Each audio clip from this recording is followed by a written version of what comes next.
Hi folks, welcome to episode 11 of the CP Sport and Fitness podcast. Now if you're watching this, you'll see we've got a wee bit of a different setup today.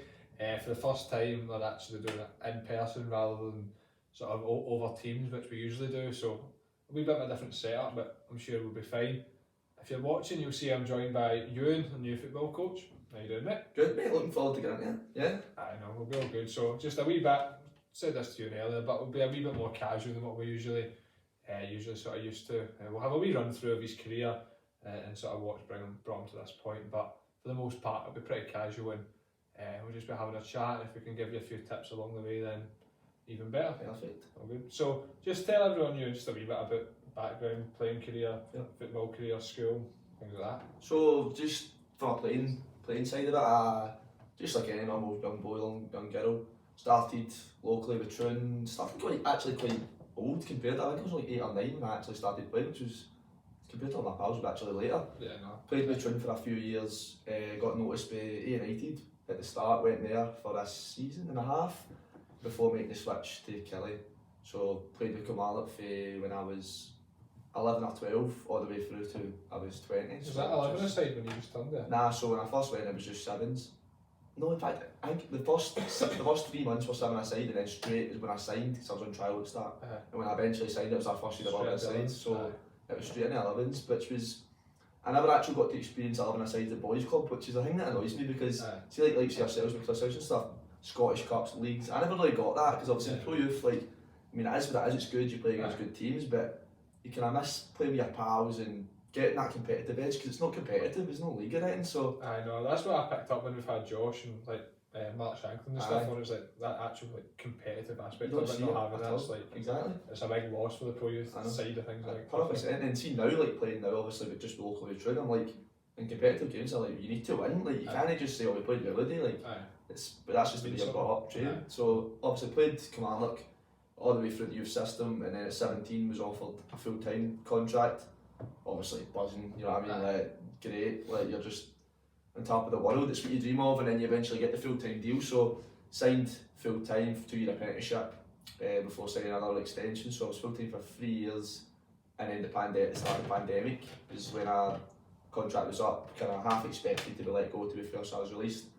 Played last year with Beacon City up Dundee way, which was quite far, another experience for me, I enjoyed it. It was didn't end the way we wanted to, we got relegated, but it was kind of my first taste of first team football, which was good, and then playing locally with Troon Juniors, which I really enjoy, a really good group of boys, really good standard football as well, so enjoying that. Obviously was part of, went to school together, went to Grange, I was from Troon, so it wasn't obviously my closest school, was part of the performance school, which was brilliant, where I met so many other pals, all the boys, which as well as being pals of my own pals with Troon, so it was it's a good balance, man. I enjoyed it, and being away from your pals, you sometimes think, oh, I don't know how I'll cope in this environment, different school, different people, but you know what I'm like, I can kind of talk all day, so it suited me, and obviously still keep in touch with everyone now, so I mean, it was good being, as I say, it was good being part of the academy, and I enjoyed that side of it, but at the same time, thinking back, I do kind of wish I did get that feeling of being in competitive football, being in boys club football,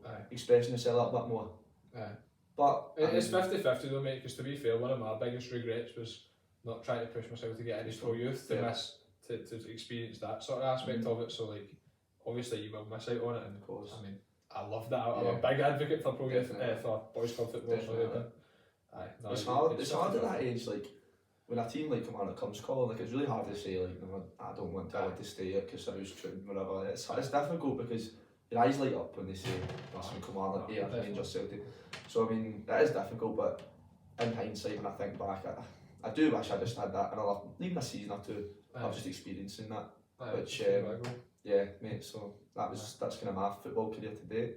And obviously very new to the coaching side of it, and so did you always think you were going to go into coaching? Was there always a sort of passion for it? Definitely, mate. So this is what I was saying. So when the pandemic hit, when the pandemic hit, obviously I got released from Kilmarnock, it was full time. So then I kind of went to me, I was like, I don't know what I'm going to do. Like obviously jobs were hard to come by because obviously it was COVID and what have you. So I was like, I kind of panicked. I was like, well, what do I like?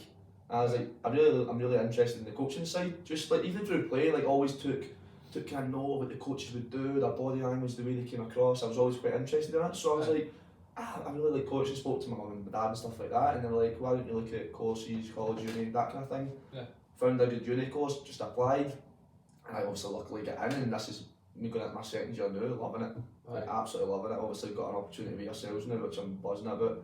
More coaching for me the better. Obviously been involved in the last 3 camps we've had. Yeah. Been a brilliant success, like, absolutely buzzing off it. So it's definitely something that I just want to keep going with. You know, it's once you get your foot in the door, you just really want to keep going with it. So as much as I miss being full time and it was great at the time, I really enjoy what I do now and the coaching side of it as well. So I'm obviously quite new to it all.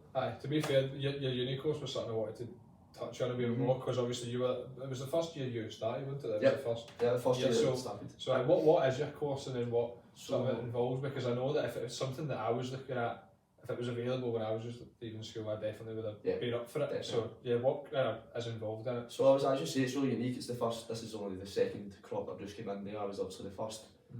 So it's like a hybrid course with SFA and Edinburgh Napier Uni. So it's like football coaching, performance and development is what it's called, and it's hybrid. So you have some lectures with SFA tutors. So that will be putting you through your coaching badges. So so far I've done my children's licence, my UEFA C licence, and currently my UEFA B. So they're putting you through your courses, as well as the flip side with the Edinburgh Napier. You've got your modules, your uni side, which is obviously like your sports side, your psychology, that kind of side. So it's kind of blending the both, to become coach, but also to have other doors open, such as, you know, going into maybe sports science or something like that. So have you been sort of tempted by anything else? Obviously you're doing pretty much solely coaching now, but as the sports science side of things, or mate, do you do sort of like analysis stuff and player ID and that as well? I've been surprised, mate. I generally have, like, obviously being a player, I'm like, like, sports science, like, you know, like, as you say, like, analysing games, I'm like, actually seeing the flip side of it and actually getting a bit more into depth.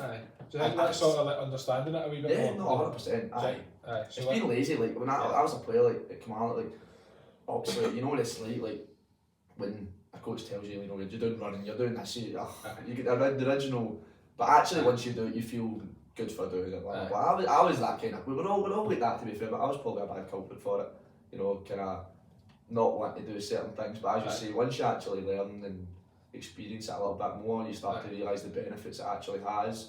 So I think I found that as well, like, it's almost like maturing in a way, is that you understand, especially to do with football, that you actually understand what goes into it. It's not just a case of being the most technically lifted and just going and playing. There's actually a lot more 100%. to it, and when you look at the sort of, you know, performance analysis and strength and conditioning side of it and all that side of it, there is a lot that goes into it, and it can be tweaked, which I'm a bit of a geek like that, and I quite like looking at that sort of thing.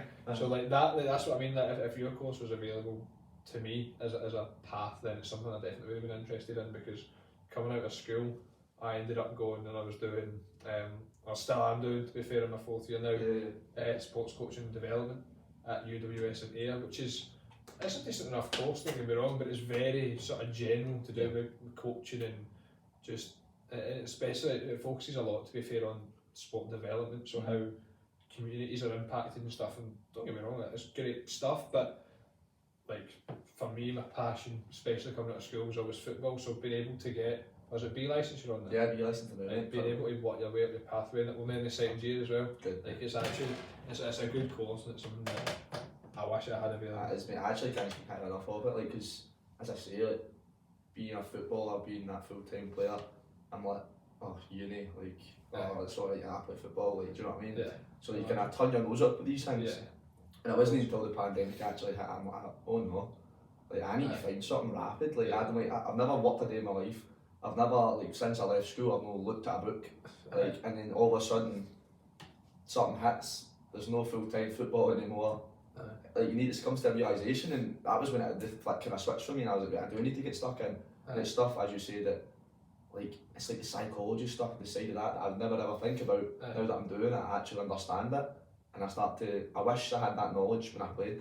I really did wish I had that knowledge. Do you think that there should be more done to sort of educate players about that? Million%. There's obviously stuff, like you say, like, they do sort of introduce you to, obviously more pro youth as well, to like performance analysis and that side of things, but like you say, I think it's got a kind of aura around it that it's not that enjoyable and it is just a boring topic. But do you think that there could be more done, and what do you think could be done to sort of make players have a more open mind going into it rather than just thinking, not this? I think there could be so much done, to be fair, but it's like when I played, you know exactly the same as me. Like I think the psychology side and the like mental side is huge, mentally and emotionally. I think folk don't realise like the toll football can take on you, whether that's full time, part time, playing with your pals. Like it can take a really big toll on you, like mentally. Absolutely. And I think we've all probably been through, you know, years, months, whatever, of being really unmotivated, really underconfident, really just feeling like the last thing I want to do is play football. Like I was full time. I remember I went through a stage where I couldn't motivate myself, lost a lot of confidence, just like I was just wondering whether I wanted to play football anymore.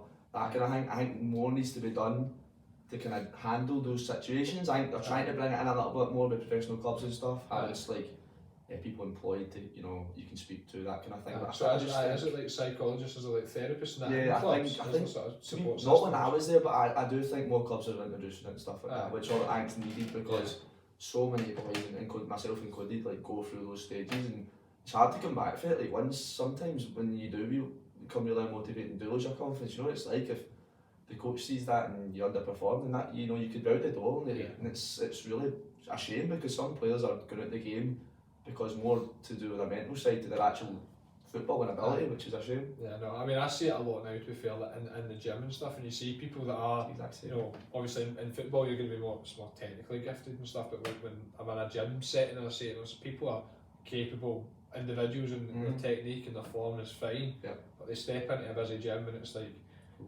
they completely, their shot and their confidence is gone. So I can imagine that almost identical to a player, especially in a high pressure situation like, you know, a pro youth club where, you know, the expectation is they're going to progress and there is that expectation of actually sort of making it in a way and becoming full time, getting that contract. So yeah, I can imagine that, especially if you're like 15, 16, like that would probably, to me from the outside looking into the sort of pro youth world, it'd probably be the hardest time, because it'll be where, like, I know a lot of boys as well that I've played with that sort of would have matured a lot more at that age and grown as well, so they might have had it harder earlier on where they thought, nah, I've got no chance, but now they're catching up on everyone and they're maybe getting a wee bit more confidence, and then those that were, you know, more confident in their abilities and that before are now actually, you know, struggling mental health wise. So yeah, it's like a big sort of a vicious circle. We're trying to find that balance. Try to find a balance of where you should actually be, because it's, you know, like you say, like having a bit of ambition to make it, you're going to need that or else you're going to fail, but you can't let it sort of overwhelm you. But I definitely see that sort of translated into the gym. The big thing for me is everyone's different, you know, and obviously I was at Commander for 8 seasons or 7 seasons, so like you go through, like obviously you're a young man, you change all the time. When I was 12 to 20, like you go through, folk grow at different ages and all that, and it's just everyone's different. So as you say, there's some players that maybe struggled when they were younger, all of a sudden hit 16, grow a wee bit, you know, become a bit more confident and just kick on. Like, how many boys do we know, like Josh, for example, like never played, well no sorry, it was that Kelly, got released, went back to Casals. Confidence was shot at that age. Exactly. Like saying that, so I think that was what, 14, 15, and then he just kicks on at Casals and then all of a sudden just goes from strength to strength. Whereas you get players like me, for example, who did the pro youth system all the time, went full time, and now, you know, back down to kind of junior football, which I like because I do enjoy it and I like the standard and it is good, but you just kind of wonder like what happens when something does go wrong, how do folk deal with it, because everyone is different. So some people will take it as I want to prove people wrong, but other people will kind of react as in, oh, like it's the end of the world, and you don't see them again, and they come at fall at the game, which is a shame because it shouldn't be like that. So as we said, I do think a bit more needs to be done in the psychology kind of terms of young footballers, because I think folk think like, oh, football, like, oh, it's easy, like it's a great game, like you're so lucky, but no one realises the sacrifices that actually go into football, like going through, I mean, many sacrifices, as I say, before in school, leaving my pals to go to another school for football, signing for Kamala, like my Friday nights, my Saturday nights, you know, sitting in when all my pals are out drinking, going out for food, whatever, because I had football. No one sees that side of it, and then when it gets to a certain age, it all kind of hits you. So it is difficult, but certainly there's more to a football than what meets the eye to some people. Aye. Was there any sort of system in place or any support for when you got when you had to leave Kilmarnock and there wasn't a new contract on the table? Was there anything support wise offered, or was it just I mean, that's you?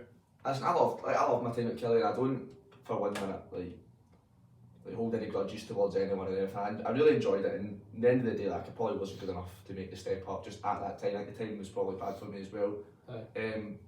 But no, it was hard because when the pandemic hit in March, so my contract was up in the end of May, start of June, one of the two, and I got a phone call, I remember, in the middle of May, because I was still in lockdown at this point, and it was literally, I'd been there since I was 12 years old, 11 years old, whatever it was, and to hear you're not coming back over a 30-second phone call, it's difficult to hear, and obviously you do get the, if you need anything, we're here kind of thing, but it's difficult, maybe the circumstances, it's going to be hard. It's hard to say. The way the world was, obviously, but... I mean, I was really torn up about it, I was, because, it's 10, I keep saying 10, I think it's 8 or 9 years of your life, this kind of, not wasted, obviously it's not wasted, but you know what I mean. It's almost like half your life at that stage. Exactly, and all the sacrifices. It's not gone, but it's a huge chunk of your life it's taken up, so to not have that. This wicket switch, as I said, I think phone call, so it was difficult, but I mean, as I say, I did kind of, in the back of my mind, I did almost expect it was going to happen, just because I just think my time at Kilmarnock was probably up at that point. I'd been there full time for 3 seasons. I hadn't really progressed the way I'd wanted to. I wasn't really pushing at the door at the first team as much as I would have wanted to be. So, I mean, it was in the back of my head, and that helped me deal with the initial, reaction to it. It sort of coming in a way that it wasn't just completely out of the blue. Yeah, it wasn't completely out of the blue, and it did help me deal with that a little bit better. But I was lucky. I'm that kind of personality where I'm quite I do show my emotions. So if I was really torn up about it, you'd know. Whereas other people, bottle things up, and it does become, a serious problem, which is such a shame to some people. But I mean, I felt as if I wanted to prove them wrong. So I mean, still here trying to do that, to be fair. But probably not going to happen now. But mate, to be fair, you'd imagine, like you say, most folk probably would have got, would have overcame them quite a lot, and they would have been struggling to just do anything. But I mean, you kept staying in professional game and breaking. How did that come about? Because that's obviously a bit of a trek, a bit of a travel from here. So did you find it different? Obviously, always kind of playing somewhat locally. How was that then, just playing? Because I'm guessing that's completely new group of players. You've gone from playing with your pals to then just senior football. Weird, mate. Playing with folk you've never seen before. How was that? Weird, mate. Really weird. Mate, how was the life different? Obviously, Kelly's a bigger club, and you've always sort of mainly been in the youth system. How did you? Was there a big sort of contrast between just the clubs in general, or was the sort of daily life pretty similar? I mean, it was kind of my first taste, as I say, first team football. So I'd been involved with the Kilmarnock first team before. I'd been to away trips and been in squads and stuff like that. So I had that kind of rough idea, but I never actually played in a first team like I had with them. So it was different, mate. Obviously different league, different set of boys, as you say, different experience. Did I enjoy it? I did enjoy it. Obviously the team struggled, which when you get beat, mate, it's hard to enjoy football when you're losing anyway. Do you know what I mean? It's no matter who you play with, no matter whether you're down at your local pitch, you're playing the Champions League. If you're getting beat, it's hard to enjoy it. But as I say, it was one of the ones. It was enjoyable. The travelling that probably wasn't great for me, especially my first year at uni as well. So the travelling kind of hindered me a little bit with that as well. So it wasn't great, but probably enjoyed my football more now, which is the main thing. Touching back on what we were talking about there, when maybe you do take a little bit of a knockback by a club, get released or whatever happens. I think the main thing, no matter what age you are, whether you're 10 years old or 25 years old, is going back and enjoying your football.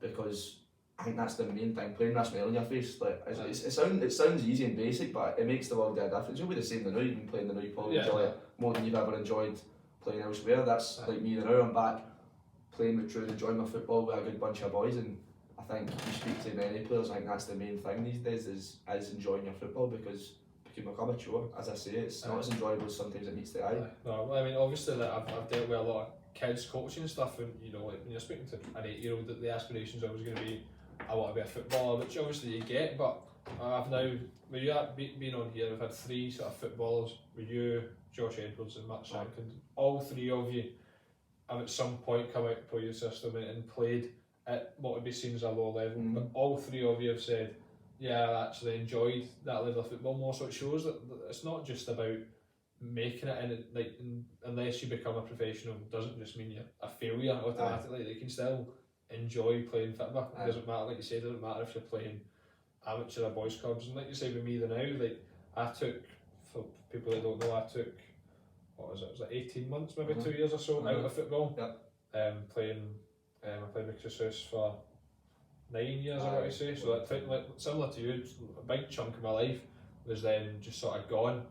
I just fell out of love with it, to be fair. But then I'm back playing now, amateur football, local team, and it's like playing a new sport. It's completely different, new group of players. It's just it's a lot more enjoyable. And obviously I was still boys club at the time, but when we were at Chris House, it was very much need to win every game, a lot of pressure to win. Whereas now, of course, you want to win and you want to work hard and you want to actually play well. There's no point playing if you don't want to have some sort of ambition, but not that constant pressure that comes with being at an academy or being in the first team. It does actually make it a wee bit more enjoyable, and it can actually breed that. So what do you think, like, so as you say, like, we've both been through times we've been really unmotivated with football, right? You probably know more of this than me, but like, what would you almost suggest, what would be your kind of advice to somebody who was really unmotivated for football, lost that confidence, shot of confidence? Like, how do you think you can deal with that, is what I'm thinking? Because I'll be very dependent on, to be fair, where they're at, sort of club wise, because like you say, if you're at a pro youth team, your sort of coping method is going to be a wee bit different to being at a more amateur level or a boys club. But if someone's in the like, system of an academy or a pro youth club or a top boys club, I would definitely say just sort of like strip it back to basics almost. Is what I would say in the gym as well. It's like, don't try and start overcomplicating things. I see it all the time. I mean, especially when I see it in the gym, but it's starting to translate more into like everything now. Is like just starting trying to do, like, for a gym example, would be like a fat loss pill and trying like weird training methods. There's a lot of things like that. I mean, if you're going into football training, like I see folk going into training with like sweat jackets on, I'm like, you're not going to enjoy that anymore trying to like do this. That you need to actually just think, right, why am I actually playing football? Is it to enjoy it, or is it like to make it? If it is, then like if your goal and your sole ambition is to be a professional footballer, you better be prepared to deal with low patches and just fight through it. Because if you don't, you've almost got no chance. Everyone I know that's sort of signed professional or had a chance professionally has had areas of their career up to that point where they struggled. So unless you are really committed and really determined, which very few people are, you're going to need to sort of strip it back a wee bit. Everyone's going to go through setbacks. You go through highs and lows. Absolutely. And no matter what, any workplace you go through highs and lows. I think sometimes football just gets kind of almost dismissed sometimes just because folk don't understand that actually a lot does go into it. But as you say, like, I think going back to basics and just, the thing for me is like having more self-belief. Like the amount of folk that do go through bad patches and do go through, you know, negative whatever, and then they totally lose their confidence. Like, if I don't have any regrets for when I played at Kilmarnock and that. I don't, because I did work hard, I did try my best, and as I say, I probably just came up a wee bit short in the end, which is probably. There's no shame in that either. No, not at all. Many folk I say that all the time. Get there, like. Yeah, it's definitely. But I think the thing for me is like the one thing I maybe do almost regret is just like being a bit more confident in myself, like confident in my ability, because like you're at clubs and you play football because you're obviously a good player, like, do you know what I mean? And I wish I had a bit more self-belief, and that goes for any level of player. Oh no, mate. Having confidence, like on, obviously it's all going to translate to on the pitch, but like there's a difference between being confident if you receive a pass and then looking for a pass, and just being confident in general. If you step onto the pitch worrying about what's going to happen and thinking like if you were saying that when you're fighting for relegation, that would break, like if you, I'd imagine throughout the full squad, if you're stepping onto the pitch and everyone's thinking we've lost like 3 in a row, that was it's going to be a struggle whatever you do. So like, but the only thing that will change that around, like you say, is just having a wee bit of confidence and going into games with no fear and thinking just like we're here, we deserve to be playing here, and individuals deserve to be part of this team that they've actually put in the work to get here. So Like you do need a bit of self-belief, whatever you're doing. And I mean, it's the same with younger players as well. I see often when I'm coaching teams or coaching individuals specifically, which one-to-one coaching is highlighted, that a lot of young players struggle with confidence, and they're just like, they'll go into teams and you're playing with the younger guys are playing. So the best player gets the ball, dribbles with the ball, does everything, shoots, tackles, chases down, they do it all. And then some players that just completely destroys them confidence-wise. You can see that. So if there's sort of coaches listening to that, a wee sort of word of warning would be, don't just don't let everyone just sneak under the radar that isn't the best player, because like you say, like Josh, for me is obviously the prime example, somebody that's gone on to make a career of football, and he was never someone that you would have looked at that age and was like, bullying people out the way. It's attitude. Yeah, it's very rare that those players kick on from there, because like we touched on earlier, if they get to 15, 16 and everyone catches up and they're no longer the star of the show, exactly. How many folks that happen they can crumble so quickly. So many folks that's happened. So I'd say it's so important, like young players and sort of. I think like touching back on that as well, I think another thing I wish from a younger age that I invested more time into one-to-ones. Because by the way, like some of the stuff that goes into one-to-ones are amazing. Like obviously just started doing them with ourselves now. Obviously got Logan and Cammy's do it as well.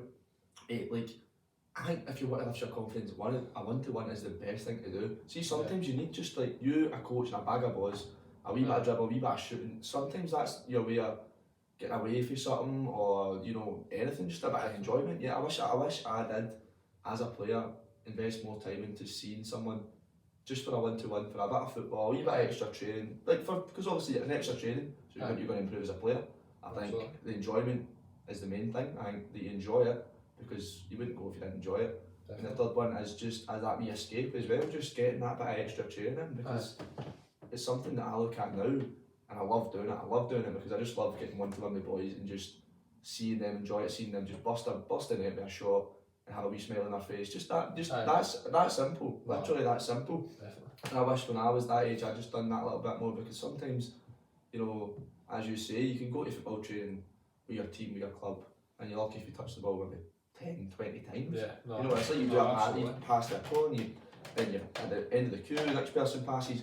Whereas a one-to-one, it's all about you. So it's all about you. It's all fast. An hour of pure football, which I love doing as a coach, and I guarantee I would love doing as a player as well. No, it's hard. Like obviously, like my uni course has sort of been a good eye opener for me in terms of being a youth football coach, because when we're delivering sort of group sessions, as I mean, I'm guessing you won't have seen it as much with boys clubs, but when I'm taking sort of boys clubs and that, you can have groups, 15, 16 kids, one coach. There's no way you're going to be able to focus on one player within that group, like no matter what the theme is or what you're doing. You can have the best job in the world, but if you've got a group of like 12 boys, even if you've got a smaller group of 6 to 8, like it's still going to be hard to focus on them. And then, like I say, if you're a wee guy that's struggling for confidence for whatever reason, or a million reasons why that could be, if you're a wee guy struggling for confidence and you're sort of hiding in the game, that's not going to promote you getting in touch with the ball. But having a one-to-one session, even if it was like one session, so many benefits to it, man. So many benefits. I think the standard and level of training you're getting as well. Obviously, it's going to be a great standard of training, good level of training, extra training you need to make that step to improve yourself as a player. And as we've touched on, there's so many other benefits, just mentally, socially, everything. Just a bit of everything. And I think it's massive. Definitely. I've found, to be honest, that obviously I think, because it's obviously a relatively new concept as well. Exactly, it's very new to me, and obviously it just wasn't until, maybe the latter stages of my time at Kilmarnock, or before I started my uni, that I started to realise that, coaching one-to-one is massive. There's so many benefits, and obviously getting stuck in with you and Cammy and Logan, I love it, and they love it, and I learn off them, they learn off me, they learn off the kids learn off you. I think it's just a cycle of just enjoyment, good standard of coaching, and benefits so much. I think. I wish I knew for a younger age. No, definitely. I mean, just a whole personalised experience. Obviously, like being a PT, like being one-to-one with someone in the gym for an hour is so different to taking a class and taking a spin class or whatever. You begin to learn more about the person in the gym. It's the exact same with taking a football one-to-one. Like if you've got a player in a group of 12 or whatever, and they've got a really poor weak foot or whatever it might be, that it's gonna be hard to one sort of see it initially and actually notify it, because you're trying to actually keep track of everyone, and then two, to actually develop it and improve it, because you can't just focus all your efforts on one person. So having that one-to-one hour, whatever it is, 45 minutes, whatever it might be, to actually then just like you pick things up as a coach, just focus on something so much quicker, and you can see if you're doing even a basic drill with somebody, you can pick things up and just slight areas where they need to improve that group sessions just don't sort of facilitate for at all, just due to the numbers and stuff. But football's a simple game, man. It is. Like, at the end of the day, it's a game. Like, we spoke a lot about like youth academies and what I've done and that's fine. But see, even like just grassroots boys club level, like football's a game that should be enjoyed. Yeah. And sometimes we get away from that. As coaches, we can be guilty of it as well. Sometimes, as we say, going for to win a game or whatever. But football is to be enjoyed. And something like going for one-to-ones and going to summer camps, October camps, what we've done, it's all enjoyment. It's all fun. Absolutely. It's all football based, game related, which is perfect, which is what you want as a player. And as I say, if I had that at that age, I would 100% be investing my time in it, because I think it is the way forward for young footballers. No, I think when sort of one-to-one and just sort of private football coaching was introduced, I think that the perception was always from parents and from schools and just clubs in general was always, it's about performance, and if you're the best player, you go and you get additional coaching and then you become an even better player. But what I've found since getting involved is actually a lot of it is about, it's not even about the top players, it's actually about just promoting, like you say, promoting enjoyment and actually just enjoying football, man. Yeah, just playing with a smile on your face. The amount of times I come and see you guys take one-to-one sessions and you guys actually loving it. And it's like, it doesn't mean like I'm not necessarily the best player, and it's not necessarily the most technical. It's not the most challenging session in terms of. They don't need to be doing stuff that no other boy their age can be doing, but what they're actually doing is getting plenty of touches of the ball, getting support, encouragement for you guys, and it's a great environment to be in. And I love coming and watching the one-to-one sessions and stuff, to be fair, because like obviously the stuff I do in the gym is great, but it's just dealing with youngsters and seeing them with a smile on their face is just, it's rewarding as a coach to see that, because like I say, like it can get lost sometimes with aspirations of coaches, and I see it a lot, to be fair, with boys club and the younger ages coaches, just like playing to win, and you have to win, and like, obviously I get that. The enjoyment gets lost in it. Yeah, I'm a very competitive guy myself. That's a good thing to be. Yeah. But like you say, like at all levels, no matter what level you're at, you must enjoy it. If you're playing professional and losing every game, it's no fun, and you're not going to want to do it. You're not going to have a passion for it. So enjoyment all the time is just it's key for sure. Me and you're the exact same. We've played football for many years, both is like when you don't enjoy a session, like there's generally nothing worse, is it? No. So it can ruin your day. Exactly. I try to face when I'm coaching. I obviously still very new to it and learn all the time. But when I do plan my sessions and take my sessions, I always try to relate back to, would I enjoy this? Would I enjoy that as a player? Because I think that's the main thing. Because everyone's different, but when it's certainly when I play, you'll be the same probably. When you enjoy the session, it's nothing better. Every session's got to be enjoyable. Like, yes, there's the things that like obviously you need to do sometimes a bit of shape or a bit of tactics or something, depending on the level you're at.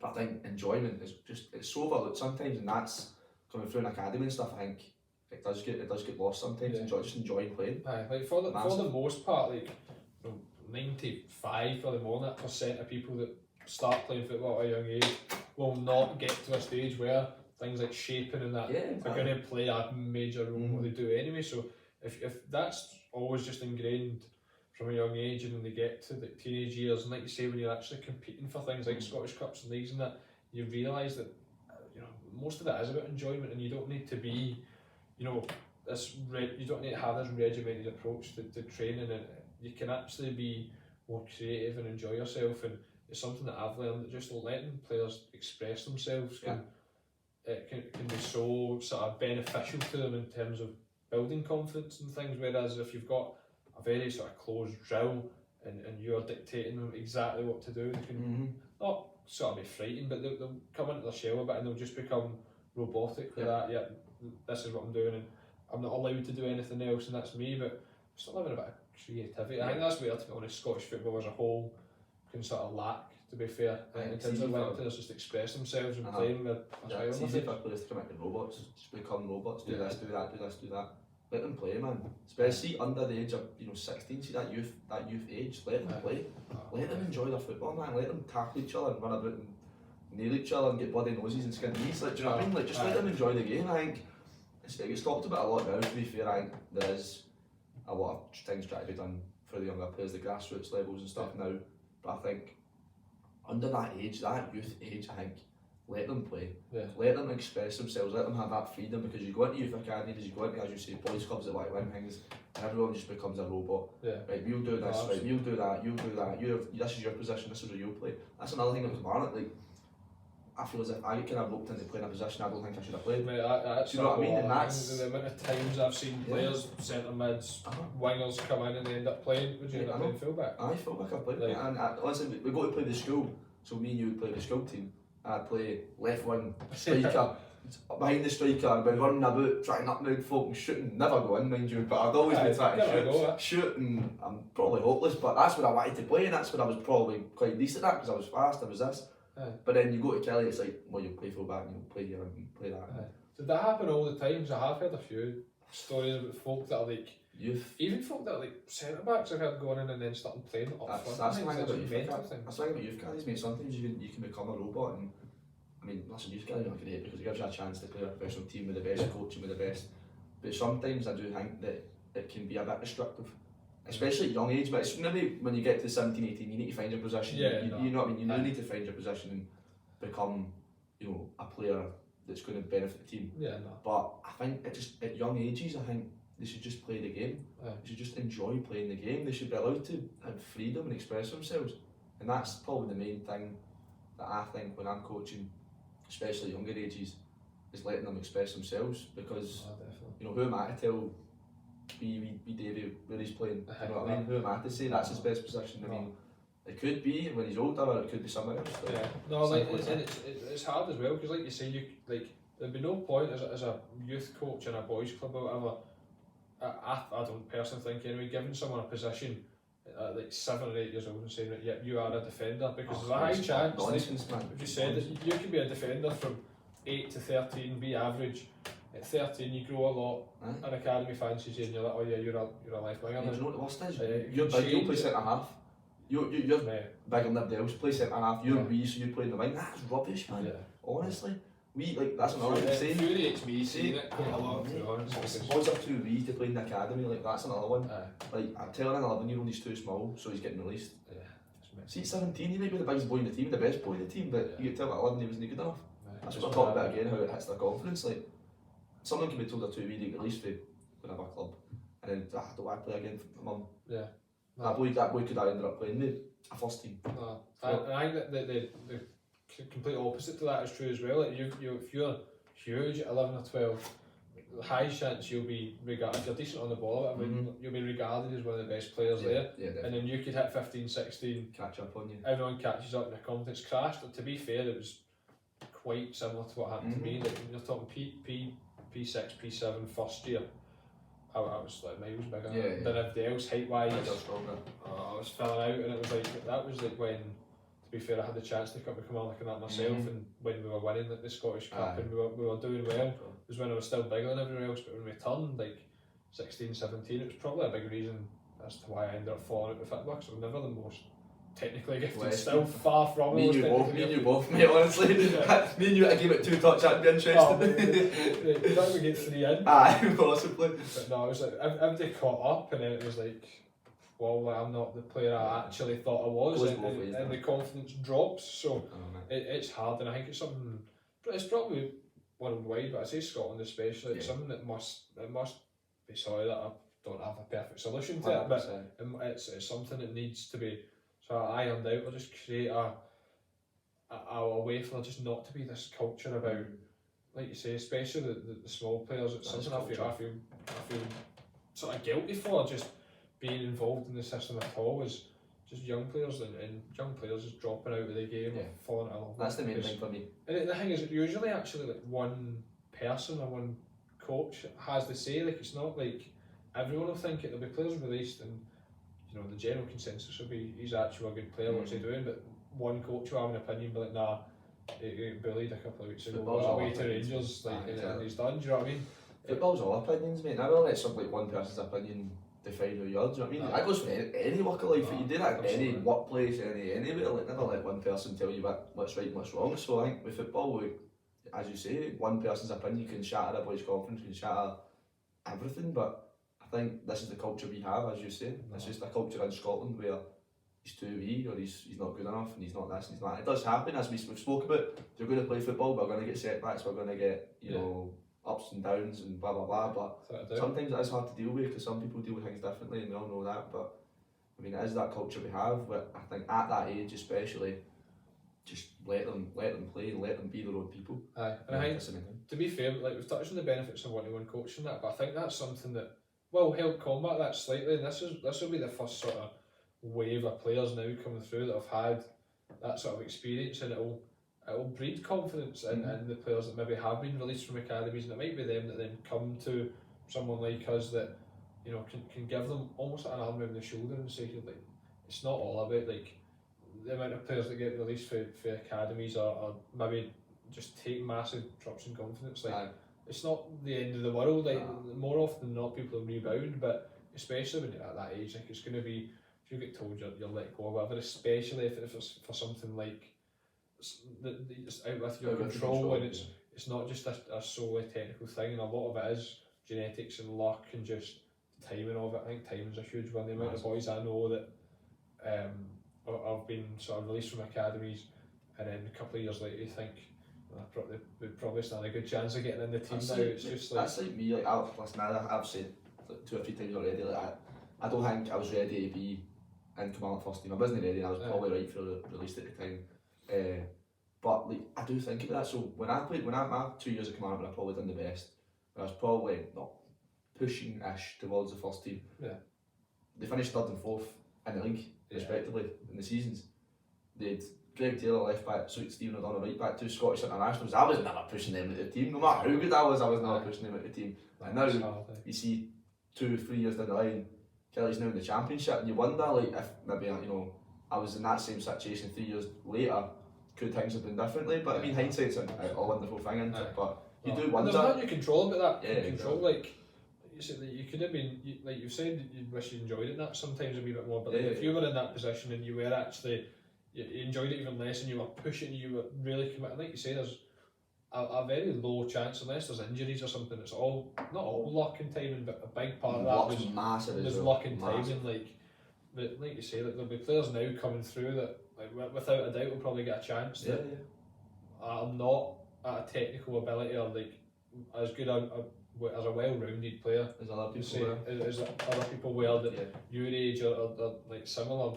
Imagine there's a few people that would, like, in your scenario at that time, that were just decent players and could probably get a game for most clubs, but just the way Kelly was at the time. And I played with many players who you think, well, they could have made it, they're good enough to make it, and then, as you say, they get released and the timing's bad, they don't get that luck, they don't play well in front of the right people. I think that's the main thing. Playing well in front of the right person is great, because if someone watches you, you have a good game, then you know you're in their thoughts, you're in their head, and you see, you know, players as well that have dropped out the game and dropped down the league and the levels. Whereas if, as we say, if they had that wee bit of luck, or they did have that timing where maybe it was, you know, a new manager coming in or whatever, you know, things could have been different. I think that's just another point about, like, sort of confidence and self-belief. Is like, don't let things like that really get to you, because if, like you say, there's players, without a doubt, I know for a fact there's players that are good enough and have had the ability and had everything apart from maybe the physicality or whatever at a certain time, but they made it back and they were good enough, but just the timing and life wasn't on their side, and it happens. So, like, you can't let it get to you, because there's so many people that happens to and fall into that bracket, and it's just part of it, to be honest, isn't it? And, like, you can't, if you sit and like beat yourself up about it and let it sort of overwhelm you, then, like, you're gonna struggle in life in general, I think, because it's just, like you said it earlier, like, it translates onto everything. Like, if you've got the ability to kind of come back and rebound a wee bit, like, when you get like didn't get kept on at Kelly and contract like that, you could have very easily have said nah. Yeah, that's been. I know. Just I mean, it goes through your head, of course it does. I mean, there's the amount of folk now that it's normal. See when you look, to be fair, at folk that I know that have played with Kelly or I've played at Ayr or been in the system. There's a handful that still play football. Yeah. Never mind play at an academy or play first team, just play football full stop. Yeah. Like it can overwhelm so many folk, but those that do stick at it, like if you're there originally, you're there for a reason. Yeah. You've got something about you that makes you stand out. So you can't just completely chuck everything.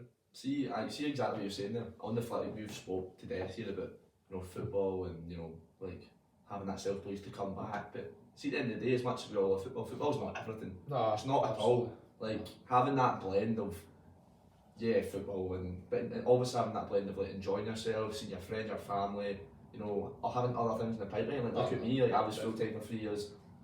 COVID hit, and I had no idea what I wanted to do. I was lucky I had an interest in coaching, and I got stuck into that because of my interests. Because as I said, I'd had so many different coaches, so many different styles of coaching that I liked and I enjoyed into that. So I've now bought into that now. As I say, still learning every day, but really enjoying my coaching. But having, maybe that backup that football's not always the be all and end all, no matter what level you're at. Even playing, like as I play in a professional club, like the drop of a hat, things can change, injuries, people's opinion, loads of different things can change. So having that backup and enjoying your life as well, like football, we love football because it's an escape for things and it's the game we love, but it's not a be all and end all. If you don't enjoy your football, then don't play. Definitely. If like you say, like there's spells almost with everyone's football life, whether it's playing career as a fan, coach, whatever, where like you go through bad spells of losing a run of games, or if you're a coach, you might have a few sessions where like, Christ, these last few sessions, like the boys haven't reacted well, or like I've been hopeless. and it can completely knock you, and like if you don't actually sit and sort of think here, like it's not actually everything. Like if there's more to life than just getting completely sucked in, because it can overwhelm. I mean, if you start letting that sort of affect you out with football, that's when I think it can get a wee bit day-to-day life is affected. Like if you're like, it's understandable obviously if you get beaten a game or whatever, maybe for a wee bit after you might feel a bit groggy, but if you then just start letting that completely overwhelm you and it's like your week and stuff, that's when you know it's a problem. But even like with you, like as you say, you took 18 months, 2 years out, but looking back now, that probably done you a really big. It's one of the best things I ever did. It's probably done you really good. It must have been about a year, even more than that, probably a year or so before I actually quit. I was thinking, it's good for your head. I want to quit, and there was so many times I looked at going to different teams, and like I was just a bit. I was thinking I was still sort of hanging on to that sort of fake confidence that I had when I was at 14, 15. Almost like, it's just like in reality, like you say when you were at Kelly, like there's a bit of you that was thinking, like that's probably not plausible. Like I was trying to just nullify that as much as possible and just say I just need to keep playing just in case, but it did just get to a point towards the end where it just wasn't enjoyable.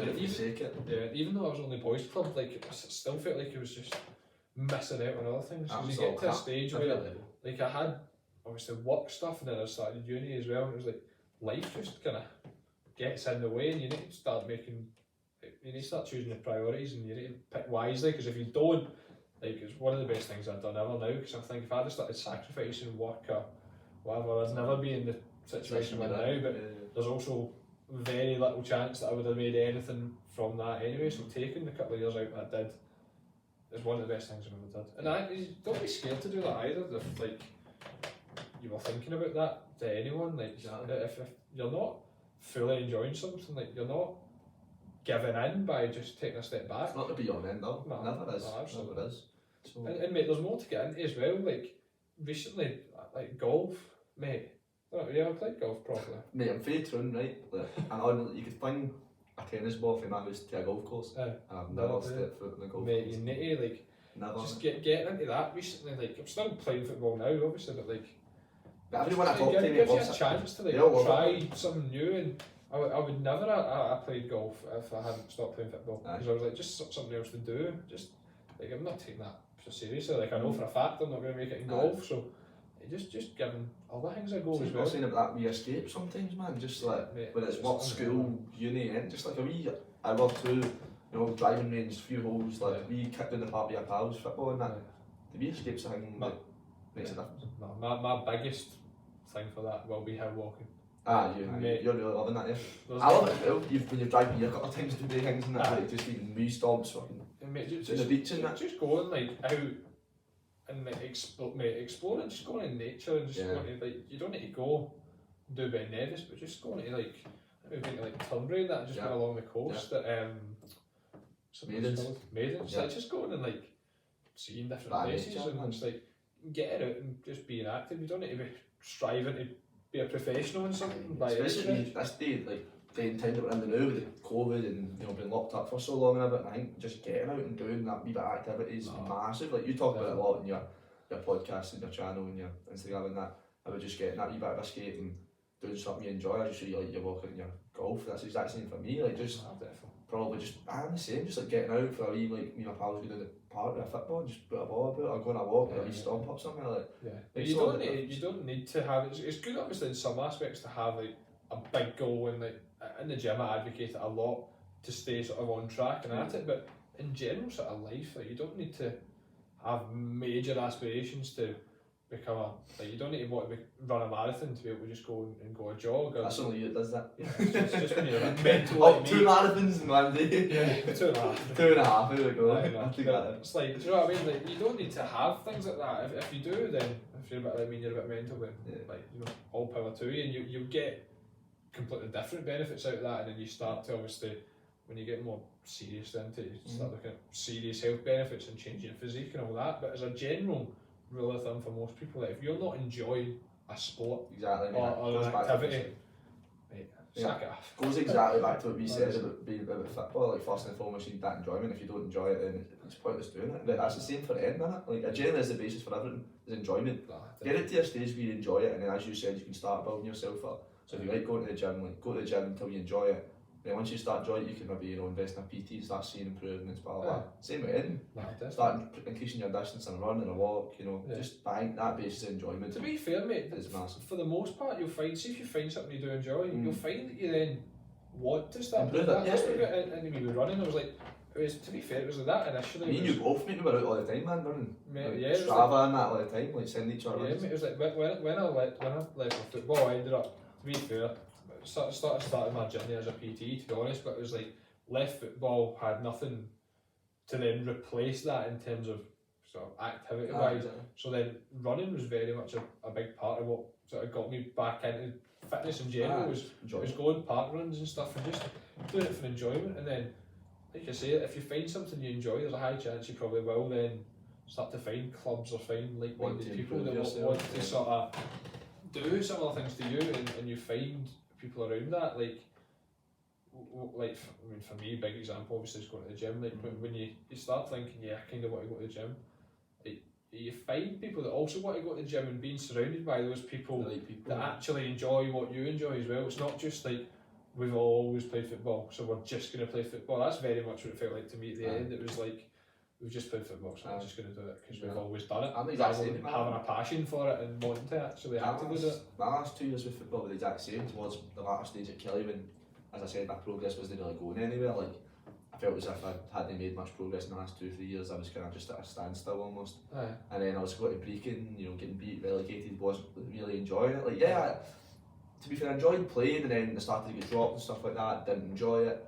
Then just going back to Troon, going to Troon and meeting the right people, good players, good coaches, just enjoying my football, you know. And now I've got taste for it back, and I want to try and, you know, improve myself as much as possible, and, you know, see where I can go with it. It's mental how much actually just being in a good environment can impact you. Like, having people around you, whether it is football with coaches and players, or if it's in the gym with a friend, a PT, or like an instructor that you like whatever it is, just actually being around folk that you want to actively be around, and you're not just dragging yourself there just for the sake of doing it. Like, actually being, like, it doesn't mean that obviously every time you're training you're not buzzing to get every time. No, but like, as a general sort of, like, I do enjoy this feeling. Like, it's what kept me going to the gym is just always like, there's obviously, you have days where you don't want to go and things, and like, that's always going to happen no matter what it is you're doing, but like if you've got a passion for something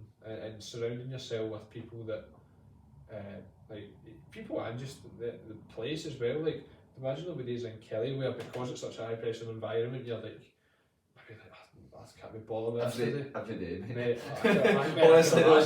Honestly that last year was you know what I'm like as well, mate, like a big character, mate, and I'm quite laid back, like I'll express the way I feel and sort of like that. I just remember like being with my dad and that and just being like, why am I doing this and that? And he's like, what do you mean? I'm like, I just don't enjoy it, I can't be bothered, I can't be this, can't be that. He's like, but it was rubbing off on like everything. Yeah. So I was just coming home, my dad would be like, clean dishes, I'm like, so I was like that, and it's just like it rubs off because of the way it was at the time. That probably just came from enjoyment and just, as I say, like, I always worked hard, like I'll always work hard, that's the way I am, like I do put it in no matter what, like what I'm doing, my coach, my football, whatever, I worked hard, but like I had to get myself up for it like a lot of times, like, I just couldn't motivate myself. And it's not like, to me anyway, it obviously depends on the individual, but to me that's then not worth it in a sense, and I think obviously you would have loved to like play first team and then play with Kelly and that, but sacrificing, like you said, coming home and just not having motivation to do anything else because of football, like obviously it's has it affected you? Like obviously when you're doing it every day, it's a wee bit different to somebody just kind of going every couple of nights or whatever, but like it can still translate into other bits of your life, and it's when I would say that you need to sort of evaluate why you're doing something, and if you do find that you're not enjoying it, just try different things. That's something. Step it back. Yeah, mate, that's what I found as well. Is like if you just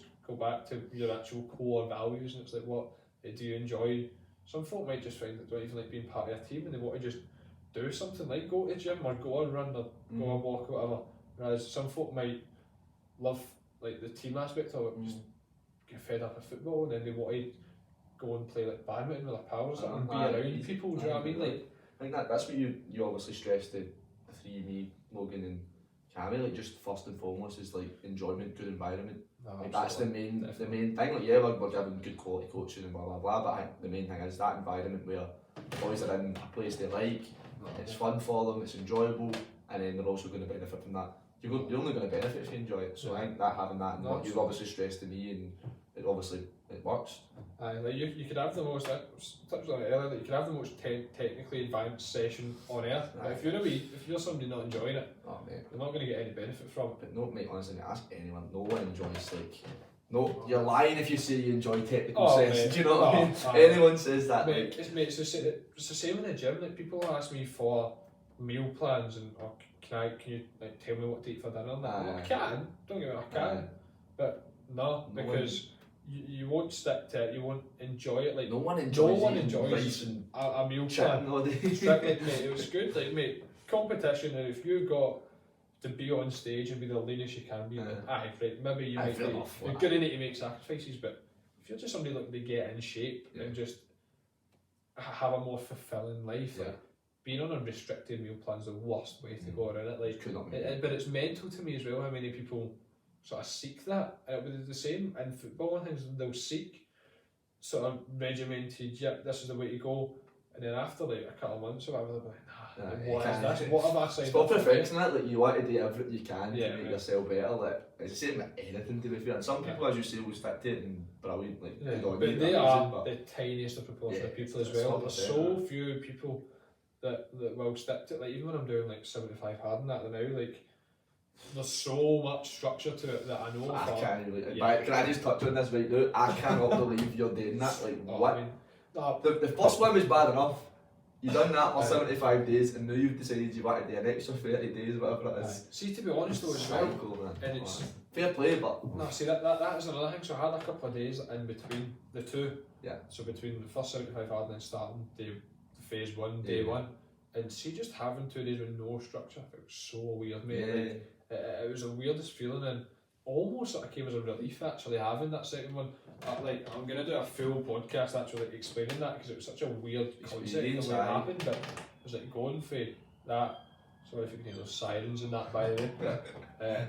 Like if going for such sort of regimented structure to then just kind of being able to do what you want felt so weird. And like I've sort of fallen into the trap almost of like, yep, I enjoy that now. It's just, to me now, it's just like that's because you enjoy it. That's what we talk about. Because you enjoy it, like, you don't force yourself to do it anymore. You tried it to see if you enjoy it. You've enjoyed it, so you're now sticking at it. That's the same as anything. You can try it, and if you don't enjoy it, then that's fine. No, definitely. It's okay to not. Like, I think we need to make this clear as well. Like, whether it's football, whether it's anything, like, it's okay not to like see improvements. Oh, no one's going to improve all the time. Absolutely. Like, do you know what I mean? Like, not every time you're going to score 10 top bins in a session. Not every time you're going to go to the gym, you're going to lift, you know, whatever it is, 100 kg. Like, you're not going to do it every time. So sometimes, like, to not see improvements is okay. But the enjoyment part, that's the main. No, like, it's alright to set yourself like goals and objectives and that, and like for most people, I would sort of suggest some sort of like goal or whatever. But if you start something and you're like, nah, like this isn't for me, then there's no point in just pushing for the goal for the sake of doing it. Like, whether it's starting a new business or getting in a relationship or starting a job or hobby, whatever it is, like, if you know it's not for you, like, you shouldn't feel pressured to actually like continue in it, like for whatever reason that is. And more often than not, touched on this in the last podcast, is it's probably because someone else is putting a wee bit of pressure on you, and you feel the pressure to live up to someone else's expectations, and it's like, it's a load of rubbish. You need to stick to what makes you happy, man. That's the same as me. Like, see, just getting to that age now where I'm just like, I do what I like, I do like what makes me feel happy. See all this like hysteria that's around body image and all that, and getting really kind of self-conscious of these kind of things. Like, I think that's comparing yourself to somebody else is the worst thing you can do. Like, whether it's anything, like whether it's like whether you're comparing yourself to the best player in your team and you're really beating yourself up because you're not as good as him, or whether it's you're comparing yourself to somebody in the gym that's lifting, you know, a million weights each side of this barbell and all that. Like, comparing yourself is the worst thing, because all it's going to do is put you down. It's setting your own goals, as you say, focusing on yourself and enjoying what you do. For me, it's easier said than done, of course. Oh mate, if it was easy, everyone would do it. Do you know what I mean? But like, mate, comparing yourself to other folk, it's the completely wrong way. Like, in every sense. Like, if you're talking about in a football setting, like me being a centre back and being as untechnically gifted as possible, if I start comparing myself to someone in my team whose first touch is perfect and they're dribbling and that, like, I'm going to get completely, I'm going to lose my confidence, I'm going to be done in, and it's not going to be enjoyable. Whereas if you just focus on like improving yourself slightly, that's what you need to do. That's where goals can be quite good in that sense. And if you're at a certain level, then, you know, try to build yourself up slowly. That's cool, but setting your goal based on where someone else is, it's so wrong, and you see it all the time in the gym. Especially, mate, folk our age, and probably a bit younger as well, to be fair, just social media and just seeing it goes back to people's lives, mate, and comparing it to them, and for the most part, probably not actually accurate anyway. Like, it's mental, but probably the majority of people fall into that bracket. Goes back to what we said about the one-to-ones and stuff. Like, that's like the perfect way to be. Like, one-to-one, focus on you. It's you, it's a coach, it's a bag of footballs, it's a few cones. It's just focused, personalised on you. There's nothing else out with that you need to worry about. Just you and our football, which and same in the gym as well. Like, exact same concept. But as I say, like, when I was younger, like, I never done that, and it was your team, and I like you know what I'm like. I want to be the best. I'm the most competitive guy in the world. Like, I'm sitting here telling people not to worry about, you know, being competitive, and I'm the most competitive guy ever. But I'm gonna find that myself. Just like, that's just the way I am, and I always wanted to be the best and the fastest and the strongest and all that. But, you know, if I physically can't beat, like, I'm not good enough. There's people that are better than me. There's people that are bigger than me. You can only do what you can do. Do you know what I mean? But that's what I'm trying to say. But like the thing with that is that we obviously need to make sure that you give yourself the best sort of like chance as well. You can't just say, oh, like, you can admit defeat a wee bit too early as well. Some people, and that can all come from just a lack of confidence, just constantly built. But if you, as soon as you identify it being an issue, like, if you just say, right, I'm going to focus on myself now. It's something I've been with my clients a lot recently, is like, some people will come to me and they'll be like, I've got a strength goal I want to hit. It's like, right, cool, perfect. Some people will come and they're like, I've never been to a gym before, I don't know what I'm doing.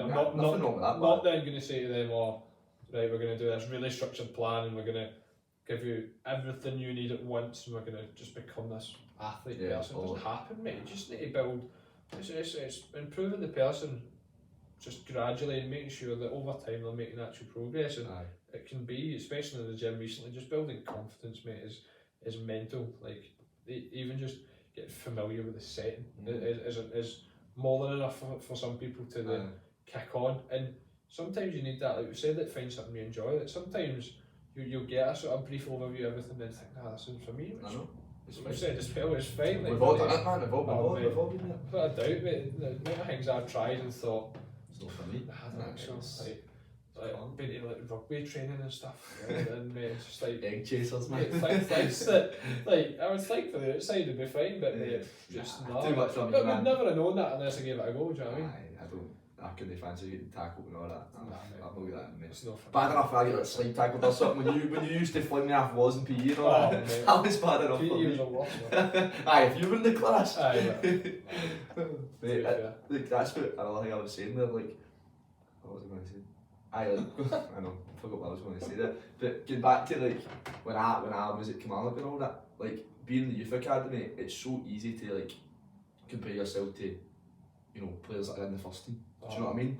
Like, I want to be like him because I'm in the same club as him. He plays my position. That's what I need to be like. It needs to be like everyone's their own player. Yeah, mate. And that's mate, going back to what I said imagine earlier. every striker in the world compared themselves to, That's what I mean, to that's other people. It'd be screwed, mate. You need to hole in on yeah. what you want, and then what you're suited to as well. Like, I think the main thing I would not touch on as well is like having a laugh. Like having fun, man, is massive. Like, you know, like I'm probably one of the guilty for it too much. Actually, just having a laugh and like, you know, not being too serious sometimes. But I think like just making things funny and fun and enjoyable. Like, that's what sometimes it can be taken away from football. It can be taken away from the gym. But having that like one to ones, like just having that interaction, having a wee joke, a wee laugh. You know, we do our work and we do it seriously, but we also have a laugh and we enjoy ourselves. It's getting that blend of both, which sometimes can be lost, especially in football. I think. Yeah, mate, like you say, like, but for the most part it is easier said than done. But if you surround yourself and you get the right coaches and you get the right sort of friend group and that, and you join the right team, even just for a wee guy, like changing teams enough to just reignite the fire of actually sort of liking football. Like you said, when you've gone from playing with Kelly and that, and then like, now just like local team, it's just more enjoyable. Like, it should be the number one, whatever you do, just be happy, be comfortable in yourself, and then if you're not, find something that is, because I'm yet to find someone that's not got something that they enjoy, whether that is like a job or like even if it's that relationship, mate, and you're like, why am I still here? Like, taking that step back, and the same with football. Like when I left football, it can be one of the hardest things you do, is actually taking the step back and sort of, like we say, like stripping it back to basics, thinking about what I actually want here. Like it's so hard to do at times, but the actual benefits of it are sort of huge. Yeah, it's been a good chat. You got any final remarks? Nah, I really enjoyed it, man. Just that's been good. Had a wee decent discussion there. Probably, hopefully, not bored too many people. But I know. Hopefully, it's alright. Hopefully, it's turned out alright. But no, it's good. Enjoyed it. It's been good, mate. And then we'll get you on at some other point as well. Definitely, mate. Cheers for having me on. Nah, spot on. If you're listening, thanks for listening to the end of the podcast. It's been a really enjoyable episode, to be honest. We've covered quite a lot, so it's been really good. But yeah, if you're listening or watching, thanks, and I'll see you again next week. Cheers.